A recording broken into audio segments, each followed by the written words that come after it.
Hello and welcome to episode number 210, where Ayurvedic chef Divya Alter answers your questions on tofu, tempeh, peanuts, chutneys and pickles, tips for cooking for the holidays, how to stay hydrated during the fall season, some favorite fall recipes, and cookbook recommendations. So please stay tuned.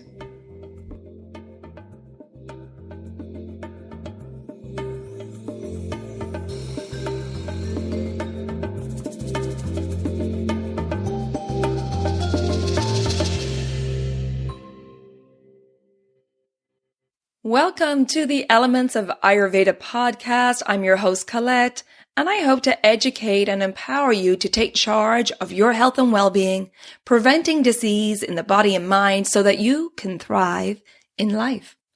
I will be sharing the holistic teachings of Ayurveda, which is the ancient healing tradition from India. I will also discuss topics like yoga, which is the sister science of Ayurveda, and various topics under the umbrella of holistic health and planetary health, as well as interviewing lots of inspiring people along the way. My humble wish is to help you to connect to your true nature and to Mother Nature. Now, if you're new to Ayurveda, I recommend listening to the first couple of episodes where I do an introduction to Ayurveda and the mind-body types. And if you like the content, please be sure to subscribe or follow the podcast so the new episodes will automatically download for you. Also, you may want to check out my private Elements community, which is away from social media. It's a safe space for like-minded people to come together, to connect, to share, to support each other, and to continue the conversation from the podcast episodes. Check out the link in the show notes or visit my website, elementshealingandwellbeing.com, and just click on the community tab. And I hope to connect with you there. Thanks for listening, and now here's a new episode. Hello, and welcome back to the Elements of Ayurveda podcast. I'm very happy to welcome back a regular guest, Divya Alter. Divya is a certified nutritional consultant, educator, and co-founder of Bhagavat Life, the only Ayurvedic culinary school in Manhattan. She and her husband Prentiss also own Divya's Kitchen, an Ayurvedic restaurant in Manhattan. Divya is also the author of What to Eat for How You Feel, the new Ayurvedic Kitchen, and another book in the works. Right, Divya? Hello, and welcome to the podcast. Yes. Hi, Colette. It's so nice to be back. Oh, it's always lovely to chat with you, Divya. And we have talked in previous episodes about your new book, which is expected to come out, when did you say? It will be available to pre-order sometime in spring of next year. And that it will be ready in your hands sometime in the fall. Nice. I look forward to it. It's in the last stages of production now.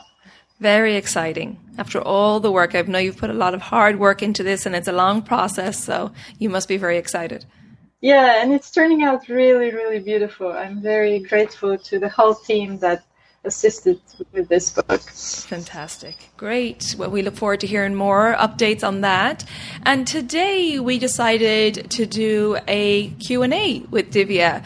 So I asked in the private Elements of Ayurveda community for questions about Ayurvedic cooking and ingredients that you want to ask Divya. And Divya also posted on her Instagram as well. And so we have some great questions, Divya, and I'm looking forward to covering this vast range of questions as well. Yeah, me too. I always miss the interaction with our listeners. So yes, I was really thrilled when you decided to do that, because I love to hear from our listeners. Exactly. Yeah, it's important to interact however we can. So let's get started, Divya. The first question here is, can Divya please speak about the use of tofu and tempeh in Ayurvedic cooking? Yes, that's a hard one and controversial one. I've been a vegetarian for more than 32 years, and for some time in my life, I've always been conscious of the plant-based sources of protein in my diet. But I did try tofu for a while, and I didn't like it so much, or tempeh for that matter. So I personally don't have a big liking of soy products. But I researched this because, see, what is it, like 20, 30 years ago, there was a big tofu revolution and everybody eats soy milk, drinks soy milk and eat tofu and tempeh and all that. But then later on, the science changed because doctors started seeing more endocrine disorders and adrenal disorders and increased estrogen levels and all these things. And they were like, oh, wow, what could be causing that?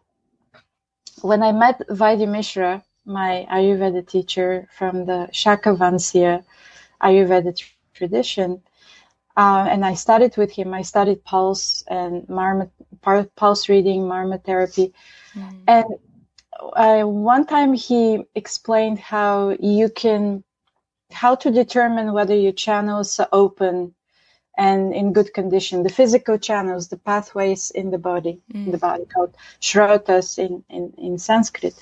So he said, if you feel this sensation in the pulse, this is the tofu pulse. Oh. And I was like, what's the tofu pulse? Yeah. And the flow of prana in the pulse, in the tofu pulse, felt very slow and stagnant and kind of stuck. And ever since, every time I check someone's pulse, if they have that, and I ask them, do you eat a lot of tofu? They open their eyes wide and they ask me, how do you know? It never fails. See, because tofu is very hard to digest. Fermented soy, like tempeh and miso, they're easier to digest. But tofu and unfermented soy products, edamame goes in this category too. For most people who didn't grow up with eating a lot of tofu, their body is not used to it. It's very hard to digest it. And even recent science shows that non-fermented soy products have enzyme inhibitors that blocks the digestion of protein. So from there, this creates a lot of clogging effects from the semi-digested soy. Sorry, can you repeat that again? So non-fermented products. Non-fermented, yes. Okay. So fermentation removes these enzyme inhibitors, so it makes the soy products easier to digest. Right. But it still requires very strong agni, very strong digestive power to break it down. And many people nowadays don't have that. And I'll tell you a story. Years ago, when I was teaching classes, in my early years of teaching cooking classes in New York City, there was this girl, Melissa, and she came to a class and we spoke about tofu. It just came up, and I also mentioned how it can cause skin problems. Like this clogging can come up on your skin and cause skin problems. And then 2 weeks later, she comes back to class and she's like, you changed my life. And I'm like, what did I do? And she's like, I've been eating soy for so long. I'm a vegan and I've been eating soy and tofu especially for so long, almost daily. And I've been having this chronic eczema. And for the past 2 weeks, since I heard you say this in class, I stopped eating it. And she said, I've tried every possible dermatologist and skincare products and all that, and nothing helped. It maybe to alleviate it a little bit, but it didn't go away. So then she said, once I started eating the soy products, it disappeared within 2 weeks. And I'm like, yay. Wow. Yeah. Like I said, all that clogging effect is like the effect of dairy on the body too. Yes. Yeah. Yes. And for those of you who want to learn more about this and get some more research about this, I would recommend Dr. Marian Teitelbaum's book, Healing the Thyroid with Ayurveda. Yeah, we've had her on the show about that too. Yeah, she's wonderful. She's one of those healers, doctors that changed my life. But she has a section about soy, and she shares her own clinical experience about how she's in her observations with her patients, that soy products can definitely inhibit thyroid function. So, you know, science is still evolving, and things continue to be researched. I would say if you choose to eat soy products, go for the fermented ones and go for the organic ones, because in America, I mean, in America, if soy is not organic, it's genetically modified. And that creates more havoc in our system. So, and would you think edamame, the soybean, is the same, or is it the way that the tofu is produced? It's just in general for most people. Soy. Yeah, people. So see, there is also the concept of Satmia in Ayurveda. Satmia means that you're accustomed to, in terms of food, you're accustomed to certain foods. Satmia is the ability to digest heavy to digest foods if you've eaten them since early age, or any kind of food. People who've eaten soy since early childhood, for them it's easier to digest because their body is accustomed to it. But somebody like me, I grew up without soy products, and I really find it very clogging and very heavy to digest. So again, it's always not just how much protein soy is giving you, but are you breaking it down? Are you able to digest it? Because if not, your cells are not fully absorbing breaking the protein molecules, and it's just clogging your system. Really good information there. Let me go on to the next one. The next question is, can or do you ever use peanuts? Peanuts are another interesting food. So Ayurveda speaks about clogging foods that have the ability to create blockages in the body. It's called Vishtambi. So peanuts are another very clogging food. Why? Because it's very hard to digest. So anything that's very, very hard to digest, for people who don't have very strong digestive fire, it's going to create clogging and blockages. So peanuts are another food to be careful about. And the other thing about peanuts, peanut butter, it's very, very acidic. Yeah. So peanut butter is one of the most acidic foods. Right. So you have to be careful about that as well. So no, I don't use peanuts. We don't have, people who come to Divya's Kitchen, our restaurant, they always say, oh, I have really severe peanut allergy. And I'm like, don't worry, we don't have peanuts anywhere in the premises. Right. Yeah. And I was just about to say that, peanuts, yes, they're considered very heavy to digest, and they're heating and they're oily and, like you said, very acidic. And also they're a highly sprayed crop. And because they have a very soft shell, all those pesticides and herbicides are going into the nut, which is probably why people have the allergies more so now than ever before, because we're spraying the crops a lot more. So yeah, I'm always concerned when people eat a lot of peanut butter, and I know in the US it's one of those food items that people tend to have and grow up with, but definitely you have to be careful if you're having that, I think, as well, and definitely organic if you are having peanut butter. And there's certain constitutional types like pitta for which it's very aggravating as well. And kapha, for sure. Kapha, exactly. The fact it's so heavy, when you take a spoonful of peanut butter, it's like heavy and stodgy, and you can like feel it trying to move its way down to your digestion. Yeah, it's slow moving. And I think people get attracted to it because it's very high in protein. So they see it as a source of protein. But again, is it clogging you up, or are you really digesting this protein? It's interesting about peanuts. I read an article some years ago that, how in agriculture you alternate crops on the same soil, so you don't plant carrots on the same field every year. You have to alternate the crops to change the pH of the soil. And peanuts, so they alternate peanuts with tobacco. And there was this, I think it was an independent study that that children that grow up eating peanut butter that was kind of grown on the field that previously grew tobacco, Um, those people, when they grow up, they tend to become more addicted to smoking cigarettes. Oh my gosh. I don't know how true that is, but to me it makes sense because the vibration is there in the soil. Yeah, oh, absolutely. It would make sense. Absolutely. And I'm not going to harp on about protein because I've talked about that in other podcasts before, but we have to remember that protein is not a fuel. You know, talking about tofu and tempeh and peanut butter and the fact that people are eating these to get more protein, but protein is not a fuel.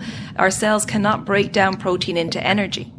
The cells need sugar and glucose, carbohydrates for energy. So I just want to remember that. And excess protein is highly damaging for the body. So, you know, for those who are, you know, really concerned about excess, getting more protein and where am I getting my protein source from, I would advise you to check back on previous episodes where I've talked about that, or do some research, because it definitely doesn't need to be a concern. Yeah. And if you eat wholesome diet with whole grains, lentils and beans, the small beans that are easier to digest. If you eat dairy, you get protein from there. Nuts are so high in protein.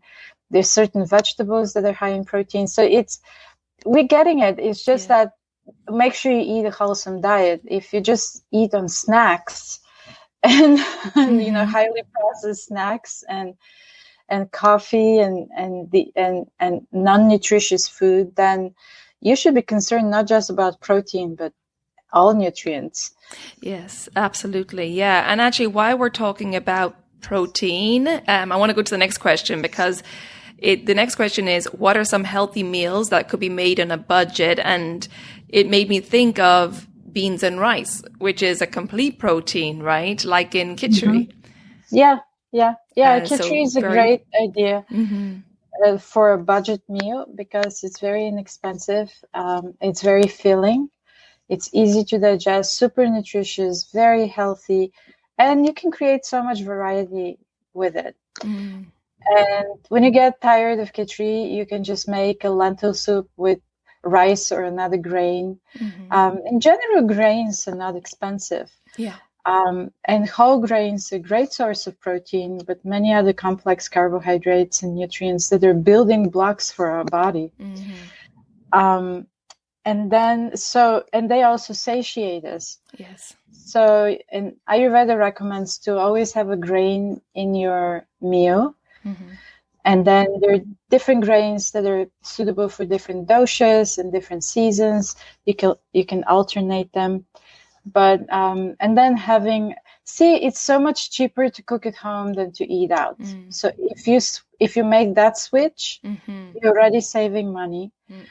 And then if you cannot afford organic, at least follow the environmental work group in America. They come up every year with these lists of the dirty dozen and the clean 15 or 16. Yeah. So follow those. Like avocados, for example, have the least amount of pesticides.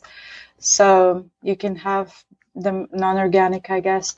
But and also if you focus on cooking more at home, you will definitely save money. Yeah. And another thing I would add to that, if you're eating seasonally and locally, so if you're going to your farmer's market, what's in season will be abundant and therefore cheaper.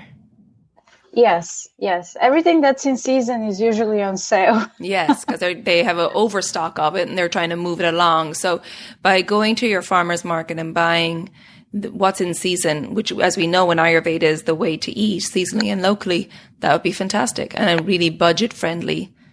Yeah, and then also look at your finances in general and see, because sometimes we spend money on things that really don't matter. Yes, so much. I agree with that. I know one of my biggest expenses is good quality food. Yeah, mine too. Yeah. Like I prefer to invest in food more because it affects the quality, the health, my husband's health, everybody I cook for. And then, rather than buying an expensive car or going to Broadway shows things that are nice, but if I'm tight financially, they are not essential. But our health is essential. Absolutely. Yeah. And that affects your mind and your mental health and your productivity and your clarity of thinking. It has such an impact. So yeah, I would vote for investing in good quality, high, sattvic food full of prana. Yeah, and if you still need help, I mean, I've been there. I've been very, very poor. I've had periods in my life when I've been very poor for a long time, for years. Yeah. And sometimes you just have to ask for help, Yes. The government can help sometimes, or maybe friends, or getting a friend to help you budget better and to help you kind of sit down and talk you through how to have nutritious meals on a budget. But there are always ways. If that's a priority for you, if healthy food, nutritious food, wholesome food, fresh food is a priority for you, you always find a way, because that's a basic necessity. Absolutely. Great advice there. Good. Okay, let me move on to the next question, which is, I'm curious about the use of chutneys and pickles in Ayurvedic cooking. What is the purpose of chutney in a meal, and can we make our own? Yeah, absolutely. So chutney is like a sauce. That's another word for it. They're fresh chutneys, like you can make fresh cilantro chutney or mint chutney. You can make it with fresh herbs. Or you can also make cooked chutneys, like tamarind chutney or date tamarind or apple chutney or plum chutney. So these are condiments. These are digestive side dishes. They're meant to help digestion. Usually chutneys have chili in them. And they're usually pungent. You can, of course, if you're high pitta, if you cannot tolerate a lot of heat in your food, you can totally omit the chili. But they usually add pungency to the meal. And I love serving a chutney or any other kind of sauce to a meal because, and I usually make it pungent. I make it spicy. And then I wouldn't put chili in other dishes because I know that I have pitta people coming. And I don't want to put chili in the soup because they won't be able to have it, but I'll put it in the chutney. And then those who need the chili, those who need the heat, will just add a little chutney, pour on their rice or soup or vegetables. And this will give them the spicy heat. And everybody's happy that way. Now, pickles are fermented foods. And they can be either just predominantly sour taste, or sometimes they're sour and pungent.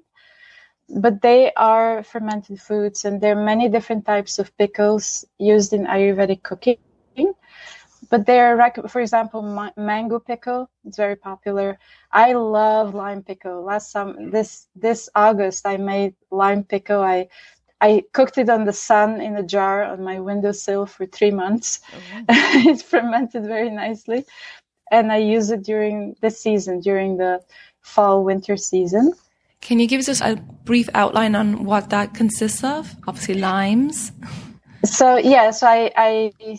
I slightly thin the limes. I squeeze their juice, and I put it in a jar, and I seal it tightly. Oh, and I add salt. You have to add salt. The salt protects it from going bad.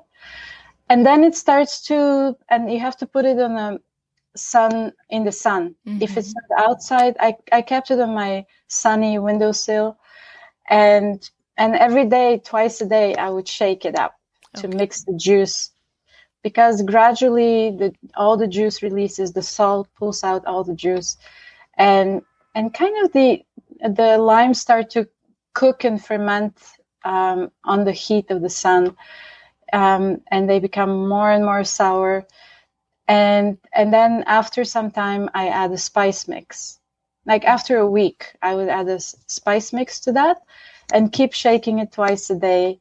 It kind of, you have to be, remember to do that. So I put it in a place where I could see it every day to remind myself.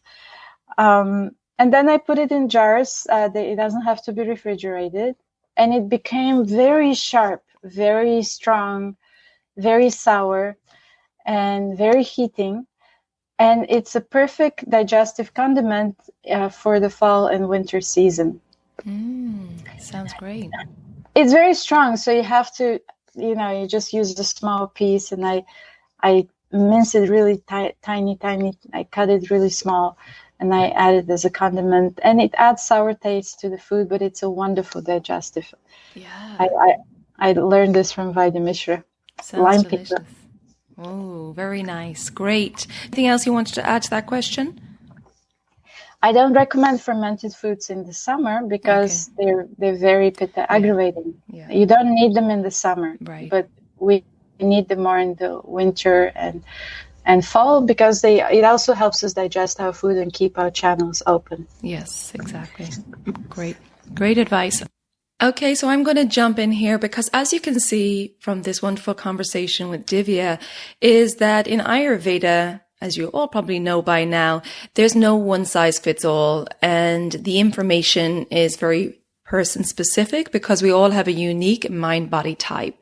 Therefore, if you're looking for help, if you're a little confused about meal plans and how to set up your day so that you're living and eating in alignment with your constitution, so that you're maintaining balance in the body and mind and preventing any disease, well, then you might be interested in my online consultations where we would get together in one-to-one in a Zoom call, and we would chat for about an hour about your current situation. And then at the end of the call, I will put together a strategy for your food, your meal plans, your self-care, your mindfulness, and really give you a great strategy that is going to help keep your body and mind in balance. And it's very tailored to each individual because everyone has different needs, different responsibilities in their lives, and different limitations.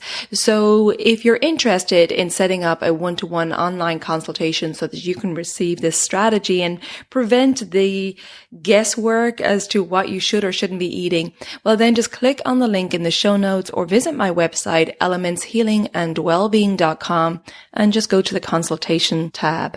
The first consultation is a 90-minute one-to-one consultation. So maybe I'll connect with you there. Okay, let's get back to my conversation with Divya. Okay, so the next question is, I'm cooking for the holidays, Thanksgiving and Christmas. Do you have any suggestions on how to plan a holiday feast and keep the recipes tridoshic? You kind of covered this part of this in the other question where you said the chutneys are a great way to deal with lots of different doshic types at a meal. Yeah. Well, whoever asked this question, good for you. I know it's a lot of work, but it also can be a wonderful family experience. So first of all, make sure that you get help. Don't do it all by yourself. Mm-hmm. And just tomorrow, I'm teaching an in-person class here in New York about tips for holiday menu planning, and we're going to make a fancy holiday meal with our 10 students. But nice. So there's several ways to make food tridoshic in any season, but we'll focus on the holiday season, the cold season. Mm-hmm. First of all, make sure that the ingredients you use are seasonal. So sweet potatoes are seasonal, the hard leafy greens, grains. We need more fat and more protein. I highly recommend using ghee.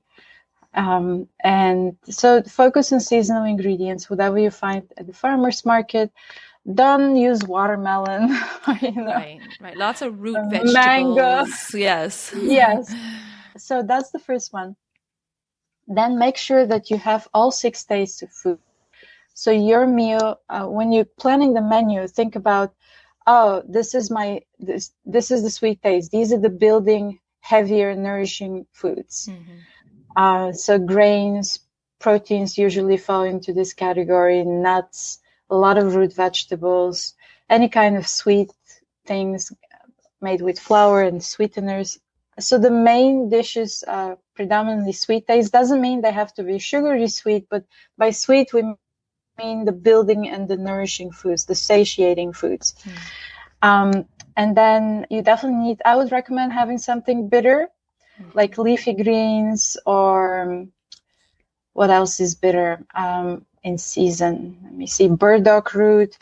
You can just add it to something else, but have a predominantly bitter taste, because this will help. Usually people overeat during the holidays, right? And we also tend to eat a lot of leftovers because we cook so much food, and then we have all this food left for the next day, and we don't want to throw it out, so eat it. So all of this becomes very heavy. It creates burden on our digestive system. So bitter foods are usually lighter. So make sure that you balance the heavier foods with lighter foods, like leafy greens, for example. And then have something astringent. So lentils and beans are astringent, and they're also lighter foods, and they're very nourishing.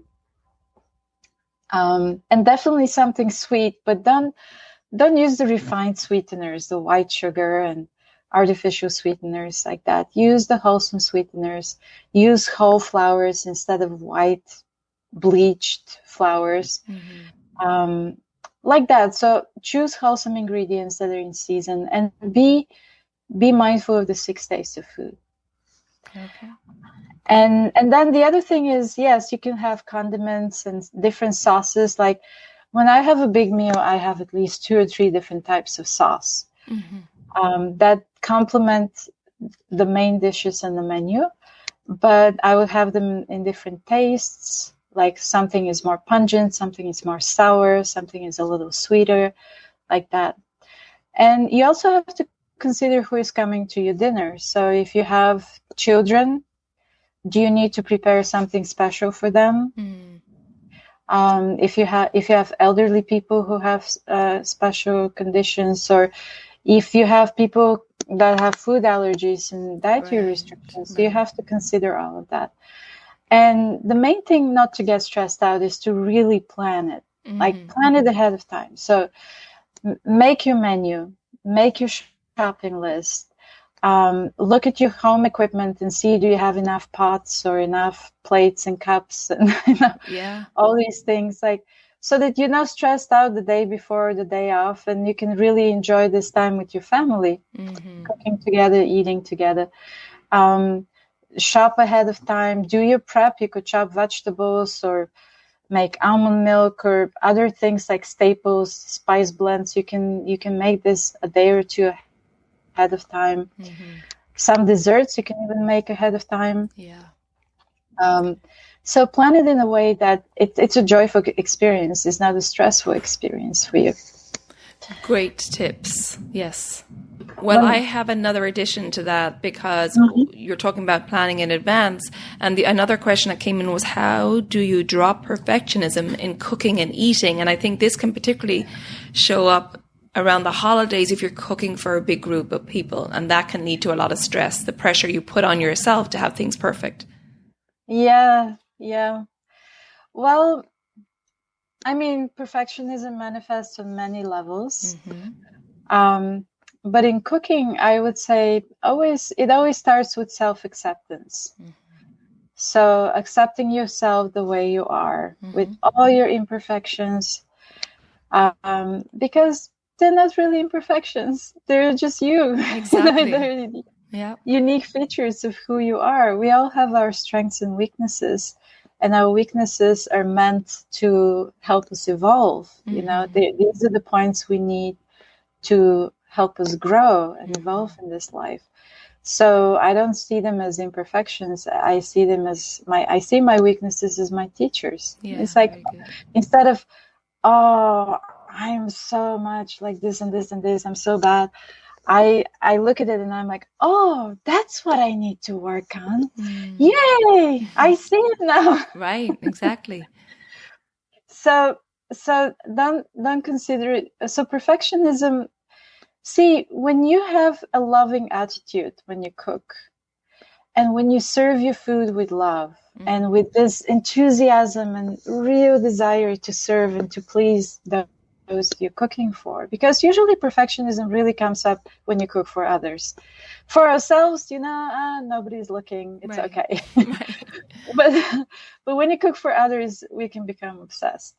And it's like when you add the love ingredient to everything and your intention to really do this out of unconditional love, and you pay attention and you do your best, and when you serve the food with this intention and attitude, people will never mind if you burned it a little bit, or if it's not cut properly, or it's a little crunchier than it should be, or if you didn't set up the table perfectly.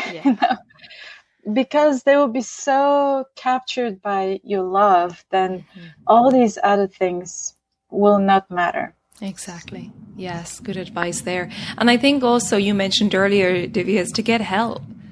To ask people are only too happy. And I find that when I'm, preparing holiday meals with people, that's when we have the most fun. I know when I go home to Ireland, it's me and my sisters and my sister-in-laws. We're all in the kitchen. And that's when we have the most fun of the day. We're in there for hours just cooking and having a laugh, and that's the best part of the day to me. Yeah, it turns into a fun experience rather than hard work. And exactly. Definitely get help. And that's also part of the planning.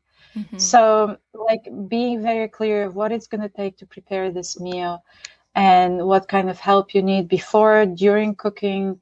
Maybe you need help with serving the food, or plating it, or the cleaning out. The cleaning is a big item afterwards. Yeah. So get help, and don't be afraid to ask for help, because you'll be surprised, especially when we get together. And usually I love the cleaning part, especially because, during cooking, you're kind of trying to focus and you don't want to get too distracted. It's hard for me to talk, to socialize too much when I'm cooking, because I need to focus. But afterwards, during the cleaning, that's a great way to socialize, or even while you're chopping vegetables, so plan all this and involve others, and you'll be surprised. Even children, my God, they love to help. Yeah, exactly. Get them all involved. This makes me think of last Christmas. I was cocooning, taking care of my parents during lockdown in Ireland, and I had to cook the whole Christmas dinner by myself.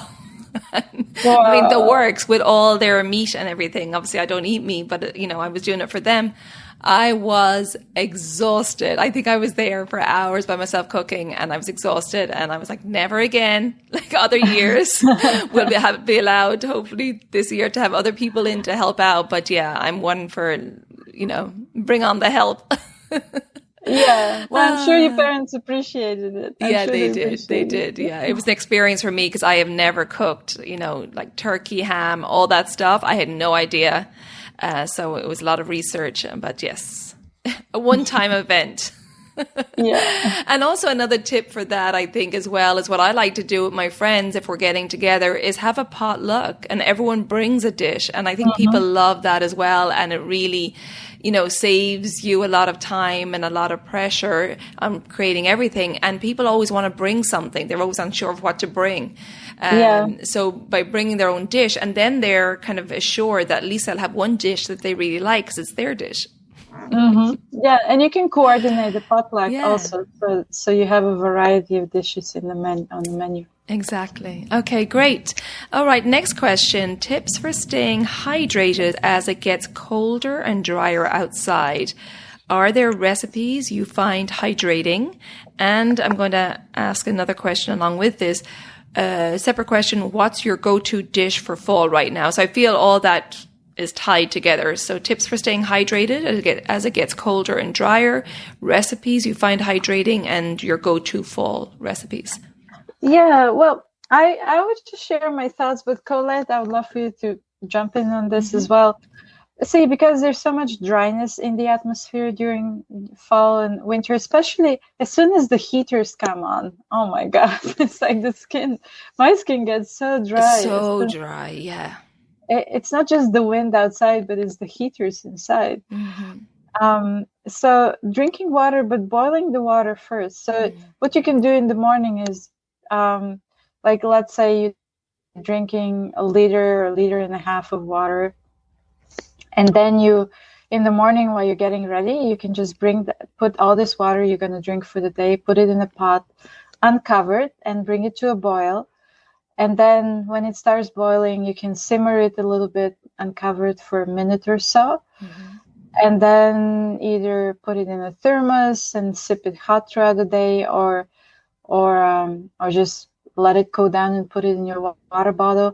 Mm-hmm. But so boiled water, it just adds more hydrogen to it, and it becomes easier to digest. Mm-hmm. And it's also it's just like with cooked food, boiled water, cooked water. It's just easier to digest, and it keeps us warm. And it's easier to absorb, to hydrate. Mm-hmm. Try this, because this is just such a simple thing to do. And a lot of people who struggle, I know a lot of people who struggle drinking water. I know people who can only drink water if it's iced, because they don't like the taste of room temperature water. Mm-hmm. Or some people just don't like the taste of water. So hydrating, if you feel that your digestion, your appetite is kind of low and sluggish, you can sprinkle a little bit of lime juice into the not the boiling hot water, but the cooler temperature water. Mm-hmm. You don't want to acidify the lime juice by putting it in very hot water. Right, good point. And then I have in my cookbook, there is the hydrating drink recipe, which is great for the summer, but it's also, you can totally have it in the winter if you feel really dehydrated. You can have it in the cold weather. Just don't drink it cold. Drink it at room temperature. Very good. Good. Yeah, I was thinking about, if you don't like the taste of water, sometimes I have a water bottle that's copper, or if you have a copper jug, and that can change the taste of the water as well. So like you said, boiling the water and put it into a copper vessel, and it can taste almost like sweet, like when you're drinking from copper, and copper is antibacterial, and it adds all these very beneficial qualities to the water as well. Mm-hmm. Yeah. Just make sure that your copper is clean, at least on the inside. It's not oxidized. Yes. And I would put only alkaline water in a copper vessel, because the acidic water, like tap water, is acidic. It tends to oxidize the copper faster, so it creates more of a toxic. That's why the Misha was always very careful. He would say, don't put acidic water in copper vessel. But the other way, like clay, I have this clay water jug. I got it on Etsy, lead-free, pure clay water jug. And that's a tradition. That's another traditional Ayurvedic way. When you keep water in a clay pot like that, at least overnight, it is said. I recently read this in Ashtanga Hridayam. It says that, first of all, the water tastes great, and it definitely energizes, it structures the water more, but also it relieves excessive thirst. When you drink water that has been sitting in a pure clay vessel. Very interesting. Very interesting. Okay, great. Good. All the good tips. Yeah, but also avoid the foods that dry your system, right? So eating a lot of dried foods like chips and crackers and popcorn and things like that. A lot of large beans. Large beans are also very drying. So make sure you use the smaller beans and you cook them in water, and having more moist foods. That's another way to overcome. Yeah, ideally at this time of year in the Northern Hemisphere, you want your food to be moist and, either with good fats and water. Like it should look moist so that, you're not robbing moisture from your body. And then the other part of that question was, what are your go-to dishes for fall right now? Yeah, I love soups in this weather. And I love soups in general. So I have so many soups recipes. And I like them especially if they're with lentils. I use different types of lentils, but also vegetable soups. And I like khichdi. I mean, I would have khichdi any time of the year, but it feels really good to eat it when it's cold outside. And today in New York is very windy and rainy and yeah. So I also I'm craving in this weather. I crave more like baked goods. So I bake bread without yeast, and I really enjoy it. And because they're heavier, anything that's made with flour rather than the whole grain, if you use the flour, it's heavier to digest. It's a heavier food, and it helps. We need heavier foods in the cold weather. So it feels just right, when I make a muffin or something, or the vegetable bread. That's a recipe that's coming up in my new cookbook, or things like that. Something that's a little heavier, more grounding. Yeah. I love those. That sounds delicious. Yes. And yes, of course, our digestive fire is is stronger now in in winter than it is in summer. So it can handle those heavier foods, which is great. But yeah, that's it. Keeping your food warm, moist, with good fats. That's some great tips this time of year. Okay, so let's move on. This is actually the final question. Okay, I know Divya has written cookbooks, and I look forward to reading them. Are there Ayurvedic cookbooks by other authors that she likes to recommend for the new to Ayurveda cook?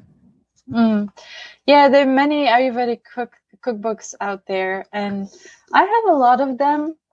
I don't use all recipes because surprisingly, there's so many Ayurvedic cookbooks that have soy and okay. like things I usually don't like to use. But there is a very nice cookbooks. I like Kate O'Donnell's Everyday Ayurveda. It's very simple. It's very easy to follow. And she has a follow-up book to that too. Yeah. But a classic, an older book that's a classic is Haven's Kitchen. Oh. And by Miriam Hospodar. And she is, I love her recipes. They're very much the kind of recipes that I like. It's an older cookbook. It doesn't have any pictures. It has like 500 recipes. It has so many recipes. And I just love her mood. I like reading. I like reading her words. So these are a couple that I would consult sometimes. That I would look at and use their recipes. I love Kate O'Donnell's recipe for very simple mung dal dosa. I really love that. Very good. And so, before we go, tell us about your cookbook. The first book is called What to Eat for How You Feel. It was released in 2017, and it already has 8 editions and a German translation as well. And I keep reviewing it, and I'm like, okay, everything is still valid. Nothing has changed for the past 5 years since it came out. We use it a lot in our culinary training as well.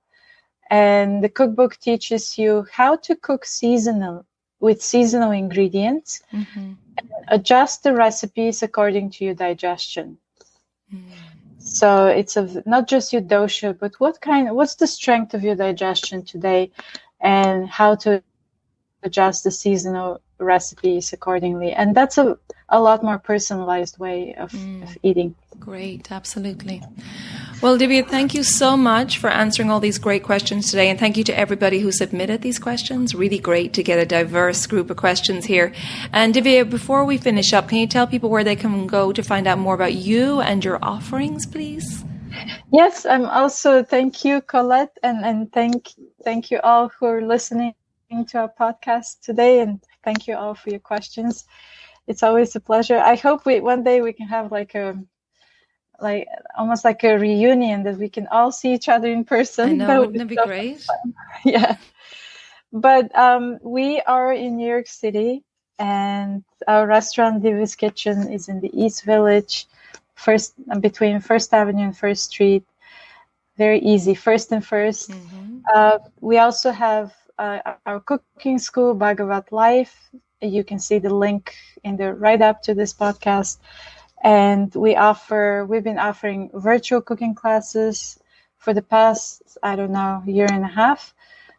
But we just resumed our in-person classes as well. So if you don't follow us on social media, you can sign up for a newsletter, and we always announce the upcoming classes. This is so much fun just to cook together and eat a full meal and learn something together. And we have a beautiful new facility that's really working really well for our in-person classes. What else? We have online products. There are Ayurvedic culinary products, which helps you to eat Ayurvedic in a very easy and accessible way. So we have khichdi packets, we have soup packets. You just pour them in boiling hot water and it's ready in 20 minutes. We have sauces. So check out our products, also spices and many other things on our website, divyaskitchen.com. Wonderful. Yes, and they're delicious. And I believe you have a special code for the listeners? Yes, there is a standing special code, Elements of Ayurveda 15. If you use this code, you can receive 15% off your first purchase. Just to give it a try, and we'll release a lot more products. I'm working on finalizing a bunch of new products that are really delicious. So try them, because they're sometimes, like, I use these products every time. I'm like, oh my God, I only have half an hour to cook, and I'm so busy right now, or I'm so tired, I don't have energy, or whatever, and I don't even have to think about it, what spices, or what to put. Just pour the packet in hot water and come back 20 minutes and it's ready. Yeah, they're great, really delicious, and they're fantastic if you're at work, to bring with you for work in the middle of the day. It's a fantastic lunch. Yeah, that too. Great. Well, thank you. My pleasure. Thank you, Divya. It's wonderful, as always, to chat with you. And if we don't chat before the holidays, wishing you a happy Thanksgiving's coming up very soon. I can't believe we're like in November already. I don't know how that happened, but wishing you and everyone out there a happy Thanksgiving and happy holiday season. And as we said today, enjoy it, get help, and make it a nice, fun experience rather than a stressful one. Yes. Thank you. Happy holidays, everyone, and have fun cooking. Yeah, it should be a joy. Okay, wonderful, Divya. We'll chat again soon. Thanks again for answering all these wonderful questions. Yeah, you're welcome. Thank you. I hope you enjoyed that conversation with Divya, and thanks again to everybody who submitted those questions. They were really great. Please check out the show notes for the links to Divya's website and for your special discount code. As I mentioned earlier, if you want a tailored strategy in regards to your food, lifestyle, self-care, and mindfulness, just check out my one-to-one online consultations by clicking on the link in the show notes, or visit my website, elementshealingandwellbeing.com. There you will also find my daily habits for holistic health, self-paced program, and you'll find the link to the community tab where we continue the conversation after the podcast episodes. If you think that this episode will be helpful to family or friends, please share it with them so we can spread this wonderful information of Ayurveda. And if you haven't already done so, please subscribe or follow the podcast. And if you would like to rate or review the podcast, I would really appreciate that. Thank you so much for tuning in. And until next time, take good care of yourself, be well, and bye for now. Slán go fóill.